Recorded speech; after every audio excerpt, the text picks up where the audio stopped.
Hi guys, स्वागत है आपका इस प्यारे से वीडियो में। और आज हम बात करेंगे 3 ऐसे टेक्निक्स जिनसे आप अपनी सेल्फ डिसिप्लिन को और स्ट्रॉन्ग बना सकते हो। और अगर आपके पास सेल्फ डिसिप्लिन नहीं है, आपके पास डिसिप्लिन नहीं है, तो फिर आप डिसिप्लिन डेवलप कर सकते हो। सबसे पहला सवाल ये आता है कि डिसिप्लिन क्या है। डिसिप्लिन का मतलब कि आप वो कार्य करना कि जो आपका मन करे करने का या ना करे करने का, लेकिन वो काम आपको करना है और वो काम आप करते हो, तो वो डिसिप्लिन कहलाता है। ठीक, उसके लिए कोई मोटिवेशन की नीड नहीं होती। उसके लिए आप खुद से पंक्चुअल हो, खुद से अवेयर हो कि मुझे ये काम करना है और मैं करूँगा। तो वो सेल्फ डिसिप्लिन के अंतर्गत आता है। और 3 टेक्निक्स की जो मैं बात कर रहा था डेवलप करने के लिए, तो सबसे पहले तो टेक्निक यही होगी कि आप काम जो करते हो, जो भी वर्क करते हो, तो कोशिश करो कि एक वर्क के बाद दूसरे वर्क को एसोसिएट करो। फॉर एग्ज़ाम्पल, तो इससे कहीं ना कहीं आपके माइंड को सोचने का समय नहीं मिलेगा कि मेरे को कुछ और फालतू भी करना है। जैसे मैं अगर बात करूँ, जैसे फ़र्स्ट ऑफ़ ऑल चीज़ों को एसोसिएट करना सीखना होगा हमें। एसोसिएट का मतलब है कि जैसे फॉर एग्ज़ाम्पल, अगर जैसे मान लीजिए कि हम पढ़ रहे हैं, ठीक है, पढ़ाई कर रहे हैं, तो एसोसिएट करिए कि अगर मैं 1 घंटे जैसे हम क्या करते हैं, पढ़ाई करते रहते हैं, तो उसी दौरान हम मोबाइल भी चलाने लगते हैं। तो एसोसिएट करिए कि जब भी मेरी 45 मिनट या 50 मिनट का स्लॉट एक कंप्लीट होगा, मैं 10 मिनट्स के लिए कोई अदर बुक पढ़ूंगा जो कि सिलेबस से रिलेटेड नहीं होगी, या फिर मैं वॉक करने चला जाऊँगा।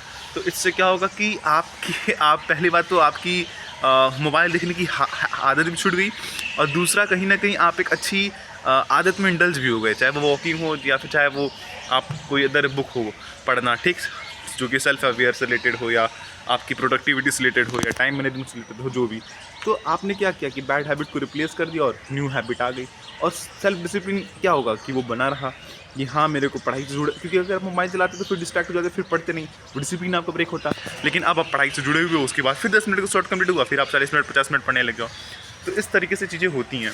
पहला टिप मैंने ये दिया। दूसरा मैंने जो बोला कि ये हो गया रिप्लेसमेंट वाला। पहला मैं अगर बोलूँ, दूसरा मैं अगर बोलूँ, तो ये है कि आप काम को एसोसिएट करो कि मैं ये काम करूँगा, उसके बाद ये काम करूँगा, ठीक। हाँ, जैसे अगर मैं नहा कर आया तो फिर मुझे 5 मिनट पूजा करना है। पूजा क्यों? क्योंकि मेरा मेडिटेशन हो रहा है एक तरीके से वो, ठीक। उसके बाद फिर मैं निकलूँगा, तो उसके बाद मैं फिर ड्रेसअप करूँगा, मैं नाश्ता करूँगा, तुरंत निकल जाऊँगा। मतलब सोचने का समय ही मत दो अपने आप को कि क्या करना है क्या नहीं। एक तरीके से अपने आप रूटीन को इस तरीके से रखो, ठीक है। और यही है गाइस। और एक और ये है कि डिसिप्लिन में कि हमें सेल्फ जर्नल करनी चाहिए। हमें डेली एक पेज लिखना चाहिए कि हमारा आज का दिन में क्या हमने पॉजिटिव वर्क किया, हमने क्या नेगेटिव वर्क किया, क्या चीज़ हमारे एम की तरफ हमें ले गया, क्या चीज़ हमें अपने एम से थोड़ा दूर ले गया, किन हैबिट्स की वजह से मैं हैप्पी रहा, किन हैबिट्स की वजह से मैं सैड रहा, मैंने अच्छा फील नहीं किया, ठीक। अगर आप एक ऐसा जर्नल लिखते हो,